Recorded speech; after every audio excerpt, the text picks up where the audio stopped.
मराठवाडा विद्यापीठाला डॉक्टर बाबासाहेब आंबेडकरांचे नाव देण्यासाठी एकूण 17 वर्ष आंदोलन करण्यात आलं होतं. 17 वर्ष.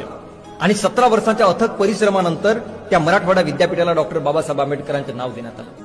मला कधी कधी प्रश्न पडतो की डॉक्टर बाबासाहेब आंबेडकरांसारख्या विद्वान व्यक्तीच्या नाव जर तुम्ही एका विद्यापीठाला देत नसाल तर मग अजून कोणत्या व्यक्तीच्या तुम्ही द्या. 1994 साली नांदेडमध्ये भरलेल्या एका सभेमध्ये एका व्यक्तीने, एका महाराष्ट्रातल्या नामवंत व्यक्तीने एक वाक्य ते बोलले होते की ज्यांच्या घरामध्ये खायला पीठ नाही त्यांच्या नावाने विद्यापीठ कशाला पाहिजे. पण आज तुम्हाला सांगणं आहे, ज्या महापुरुषाच्या नामांतरासाठी तुम्ही विरोध केला होता त्या महापुरुषाचे आज फक्त एक नाही, दोन नाही, तर आपल्या भारतामध्ये एकूण 14 विद्यापीठ आहेत.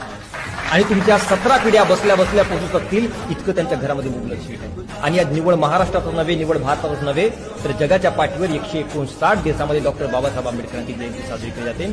दिस is the power of doctor B R Ambedkar.